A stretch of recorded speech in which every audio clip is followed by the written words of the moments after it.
Okay. I think they heard the hello everybody, Ben Rogers here, the Raptors Digest. We kind of just recorded a live stream. We messed this up talking through OBS. I'm not sure what's on the screen right now.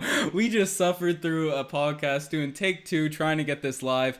But we're here reacting to the 116 to 112 loss to the Minnesota Timberwolves. We've iterated through this now one time before, but Riker, what are your thoughts on this game right now? We just recorded 20 minutes. We thought we were live. It was for lost. I vented out basically all of my anger.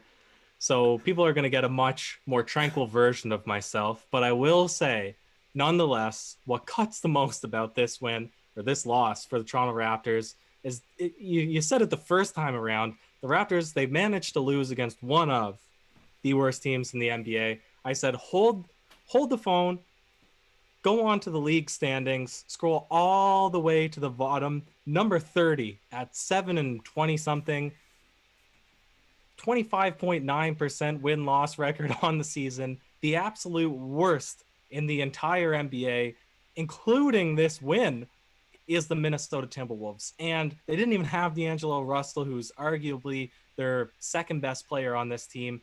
This game sucks. I don't know whether to look at Aaron Baines out there. We got absolutely eaten alive on the interior. I don't know whether to look at Nick Nurse or look at Pascal Siakam, who's getting paid $120 million to lose. He's coming up 0-3 in game-winning or game-tying shots this season. Wide open layups. Give me a fraction of the money he's making, $120,000 to lose a game on a wide open layup, Ben. This is my pitch to the Toronto Raptors. Again, all of the anger in saying this is basically gone at this point, but this one sucks. This one sucks. I'm sure Raptors fans are questioning whether it's time to get off the Raptors bandwagon and find a team that's a little bit easier to root for. Ben, where do the Raptors go from here? What happened? How did they collapse so hard? This was a mess, and we got all the other clips playing from the end of the podcast from our first iteration. So once again, I apologize for messing that. We thought we were live, but this was just a brutal game for the Toronto Raptors. And you brought it up, all of the plays. You brought up that final play, and we gave it to it in the first go around. But the OG's certainly play of the day in this pod is going to Pascal Siakam for that brutal miss at the end of this game, because Riker, you brought it up. If you have an open layup, right, you and I can go in there and miss it. Anyone's there, but you make that sweep through, you get to the rim. Sure, he had a little bit of contact, and when anything like that happens, obviously reporters like Matt Devlin, the sideline announcers, are going to say, oh, there was contact there, give him the benefit of the doubt. But that contact happened, and then he was right there, right at the rim, could easily drop it in for a quick little finger roll, and then it just rolled around and bounced out. So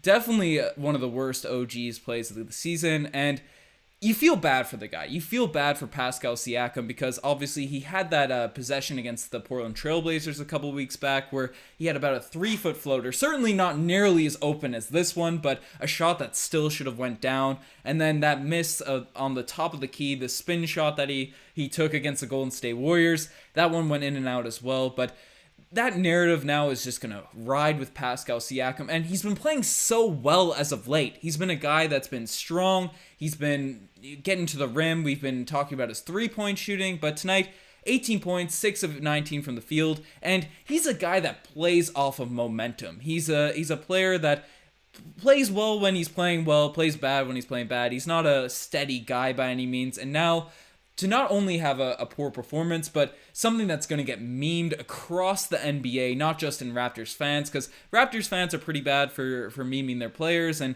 we're a part of it as well. We try not to do anything like mean or derogatory, but it's something you gotta do. You gotta meme the players, but NBA Reddit, everything, it's just gonna completely fall down on Pascal Siakam. So, Riker, what are your just thoughts on him now going forward? Because this is gonna really be tough on his confidence. Yeah, I don't care. I've broken out the Walmart hat. It's not Walmart Siakam because this is Walmart closing. This is Walmart, the Raptors, not being able to finish against the worst team in the NBA. Ben, this was the most interesting, lively part of the previous 20 minutes that we just had this argument about was, should it be Kyle Lowry or should it be Pascal Siakam, right? 75% of total points scored in the fourth quarter was at the hands of one Kyle Lowry. And you made the point, regardless of the play that Nick Nurse drew up, or regardless of the player that he wants to have with the ball in their hands, if you have the opportunity to have somebody getting a wide open layup or getting a contested layup, you're probably going to say, let that person be the one to take the final shot. But I beg to differ. 3 times is enough. How many times has Lowry closed games this season against the Nets, against the Boston Celtics, against all teams when we're down 12 points, down 15 points, down trailing at the half? Lowry is the guy who's consistently brought this team back, and I don't care if he would have to take a contested pull-up, step back 3 to take the final shot. I feel like he's done enough over his illustrious career as a Toronto Raptor that he needs to be the guy taking that shot, Ben. I don't know how many more games I can suffer watching Siakam get good attempts at the rim just to continue to miss. I don't know if it's a corner that needs to be turned, or if you have to just say he doesn't have the clutch gene. It needs to be Kyle Lowry. Kyle Lowry is the finisher. And whether he comes off the bench or whether he starts, I don't care, but he closes games for us. Siakam, he can't be the one shooting that final shot. My heart can't take it, Ben.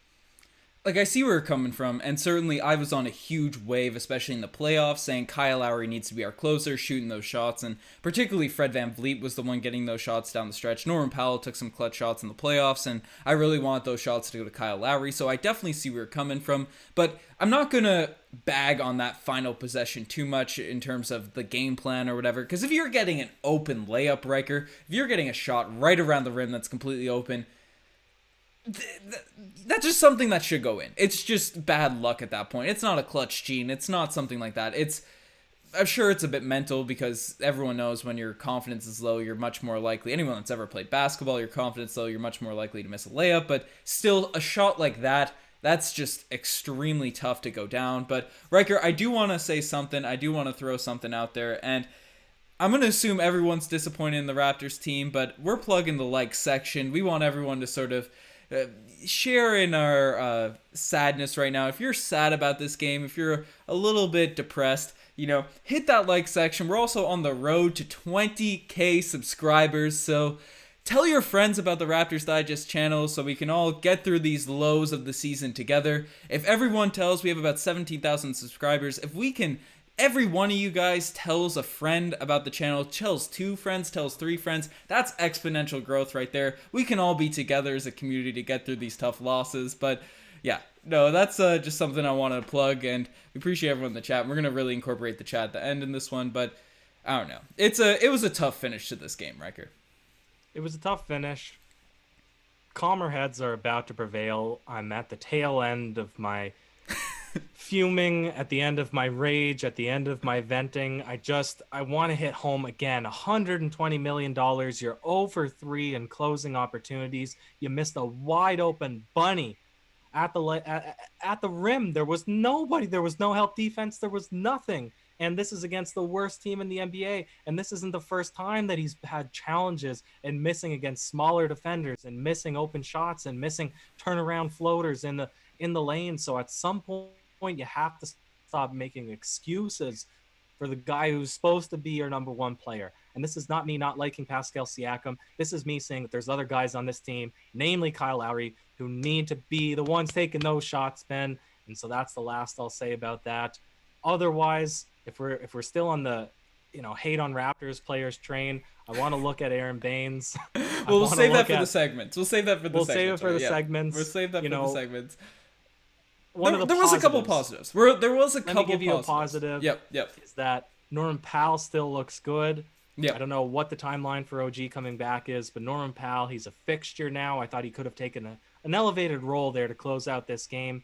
And Fred VanVleet, unfortunately, slipped a little bit, but Norman Powell, I thought, at the bare minimum, was looking nice again. Another 20-point game for Mr. Norm, for Storm and Norm. Yeah, 22 points for Norm, 8 of 12 shooting, 2 of 3 from the three-point line, a few rebounds. So that's obviously an exciting plays in this one. I think he could have a lot more of a role down the stretch in this game in terms of the offensive end, especially when the Raptors needed those comebacks. They went in a little lull there, particularly at the end of the third and stuff. So I thought Norman Powell could have had more takeover, especially when he's shooting at this level. Fred VanVleet had 22 points and 6 assists tonight, but still not the greatest efficiency from the field. He had a couple threes to start, then was pretty cold down the rest of this game. 8 of 21 from the field, as I mentioned. I don't know. Siakam had 18 points. Bembry, I thought, came off the bench and played well. We went on a rant in the first loop of this podcast about how we need help for Kyle Lowry and we need people coming off the bench, because the starters have been pretty good this season, but guys off the bench that do more than just be energy players, you need, because we love our energy guys. You root for them, you cheer them on, and they're great for a team when there's other people around, but you need some sparks. You need some bucket getters off the bench, and Boucher can be that at times, but certainly wasn't that tonight with only 6 points, 2 of 6 from the field. Nas, Reed, and them were getting under Boucher's skin, but having consistent players to really create stuff off the bench is essential. Don't want to dive too much into that now, as I'm not sure how long we're going on this, so let's swing it straight into the segments, Ryker. And tonight, the spicy P-lay of the day. Certainly not going to that shot that easily could have went to. It could have been a nicely drawn up play for Pascal Siakam to get an open layup down the stretch. Not going to that because certainly he didn't make it, but there was a play where Lowry drove in. I think he might have got blocked or something, and then Towns got the rebound, and Lowry, with all of his hustle, the engine that he is, the Raptors GOAT, honestly, in my opinion, the best player on this team right now. Not even number one option, not even most important player. The best player on this team. He batted the ball out of Karl Anthony Towns' hands and gave it to Norman Powell, or batted it to Norman Powell, who drove in, threw a really nice dish off to DeAndre Bembry, who got the M1, got Towns fouled out. Looked really encouraging from that point, but fortunately couldn't close the deal. Do you have anything else in mind, Ryker? No, I was just scheming up what would I draw up if I was Nick Nurse, the coach. This is what I would do. Straight inbound to Kyle Lowry. He has a point guard guarding him.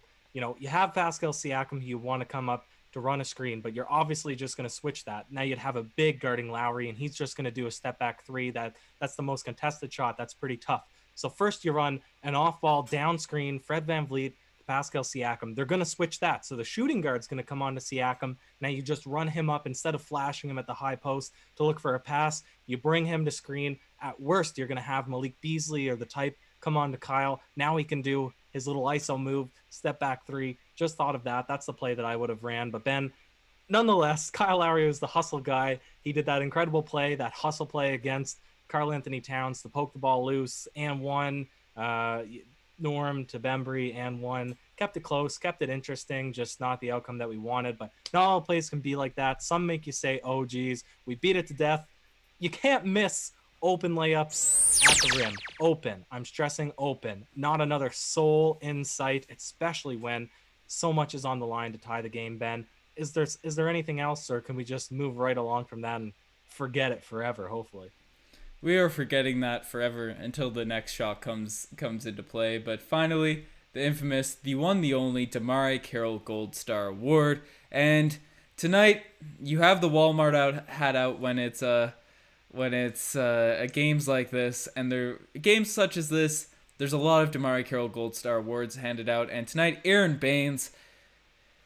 Before we bash in on him, I want to give credit. He had a nice 2-minute stretch in the third quarter where he made a couple layups, had a nice dump off to him, and made his finishes, which you would expect from a center, 7-foot guy, because he struggled to do that as of late. So definitely got to give credit to where credit's due. But the rest of this game, the rest of the time he was on the floor, ooh man, this was a tough watch to see Aaron Baines out there, because he'd be in the lane and he'd be there's one shot, a little push shot, 2 feet away from the rim. You're a 7-footer and just goes up, completely clanks it. He had an open 3 at the very end of this one, and you and I were extremely excited about watching his highlights and hitting step back threes for the Phoenix Suns and stuff. And now completely open corner 3, no one around, no one within. They're staying 6 feet away. They're following all the protocols with Aaron Baines around the 3-point line, and he shot it up in and out. Just a mess on the offensive end. And then defensively,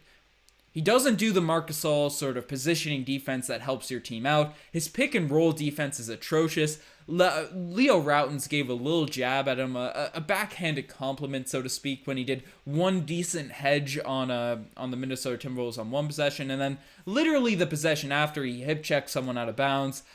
he's not big enough, athletic enough to be a shot blocker, even in the Hassan Whiteside vein. I don't know. I was high on this guy coming in. He seems like a really good interview, a fun guy to sort of root for, but this is tough, Riker. It's tough watching Aaron Baines on the court. Yeah. We don't need to layer in the negativity, Ben, because I think it's well documented what our feelings are towards Aaron Baines. And the issue with him is that there's not a lot more that he can do to improve his game. Whereas when we really dig into Pascal Siakam, it's because the underlying sentiment is that we think he could do more, right? There's more in the tank. He's just not there. Sometimes he holds himself back, whether it's because of confidence or shot selection. But Aaron Baines, he just doesn't have the tools to be a good player on a team that's trying to compete, that needs to, or that frequently finds themselves in tight closing situations, down the stretch, down 10 points, down 12 points to start the fourth, right? Where, besides 2 Ricky Rubio threes, the exclusive points scored for the Minnesota Timberwolves were in the paint or by Karl Anthony Towns. And it's all at the hands, or the lack of having his ball or his hands on the ball of Aaron Baines. And so I don't know if to blame Aaron Baines more or Nick Nurse for not trying some other lineup out there, maybe having more confidence in Pascal Siakam guarding the 5 and having Bembry and playing a little bit smaller. But it's glaring that there's an issue here. If you can't beat the 30th team in the NBA, what are you going to do against Joel Embiid if the time comes that the Raptors find themselves in the playoffs, Ben? So move needs to be made. Something needs to be done. This one just, it stings. Yeah, and I made the video on not tanking, and I still stand by that, but there's a difference between tanking and blowing up your roster and retooling, and I think these next few games, because we play the Bucks twice, we play the Sixers twice, play the Timberwolves again, I think this will be very telling on how well this Raptors team can go going forward, because obviously you can drop games to the Minnesota Timberwolves, and if the Raptors are 26-5 right now, then who cares, right? It's just a bad loss. You underestimate the worst team in the league. It is what it is, but you got to show that you can beat the good teams, and I think this is where Masai Ujiri is really going to test things out and see what happens. We made a little rant in the first go-around about the refs. Don't even want to go into that right now. So we'll end it off with the final segment, Riker. I'll throw it up on the screen. The dyno's going. I don't know if we talk behind this. The final alarm is going off. I'm talking through it. There's a couple of minutes in this, but the final alarm is going off, and we want to hear you guys in the chat. What are your thoughts on this game? I know we're a couple seconds behind, so throw your comments, your takes. We've been peeping through them a little bit as we've gone along. Raptors 0-5 in the next stretch of games. Do you think that's possible, Riker? It's possible. I hope not. That would be. Let's say this. You said it's a trying stretch of games. What if they only pull out 1 win? 2 wins, right? What to John you Collins, is here we come. Yeah, Andre Drummond, here we come. Matt Thomas, do you think he should be in the G League right now? No, he should be in the G League for sure. Barbers he needs minutes. Let me say this before yeah. we close out the Matt Thomas chapter, is that he needs minutes defending. Yeah. He needs minutes defending against athletic people. Right? So he's never going to get that in the final 2 minutes of a game, because you don't have to dial in the same way that you would in the second quarter, in the third quarter, when the minutes actually matter. So he needs time playing against real athletic players. Yeah. That's going to come from the G League. And that gets you a bit of confidence, too. It's tough that they're in a bubble right now, but Malachi Flynn is down there. And maybe if you're not going to give Matt Thomas an opportunity, get his confidence back down there, and then maybe give him another try here. Someone asked if there's Barbers in Newfoundland. No, we're in complete lockdown right now, so nothing's getting freshened up here. But I like the long hair. I'm growing it out. It's the longest it's ever been. Matt Thomas, a lot of Matt Thomas. We're getting spammed by Kyle Lowry saying Siakam didn't spin, so the ball did. It's going. The chat's moving too fast for me to read that properly. Raptors small ball lineup. Have you changed your mind for OG Anunoby being center position, Riker? You change your mind on it? We haven't seen him. But with this, just the rest of the roster kind of struggling, Norman Powell being strong in the starting lineup, you still want Lowry moved to the bench, including with his performances like this? Yeah, I want to move to the bench for sure. I don't know. That's tough. I appreciate it. No money meal. Neil, same. We're great. Lots of good takes in here. I've been peeping the chat. We'll get it more incorporated as we go along. Obviously, this one's been just a mess of a podcast, mess of a game, mess of a podcast. Second go around with this, so don't know what we're repeating, don't know what we're missing, but you guys are the best for making this far. Check out the Twitter, the Instagram, all that cool stuff. Lots of content going up on the TikTok, going up on the website. So we really appreciate all you guys. I'm not sure how the beginning of this video is going to play out because I think it started before the intro played. So, you know, it's trying times. We're figuring out how to get these live streams going. I hope you guys like the new format. But yeah, Dr. Fluffy Raptor saying I need a fade. So it is what it is. Riker, do you have any last words? Not after a game like this, Ben. No words. Just put us out of our misery.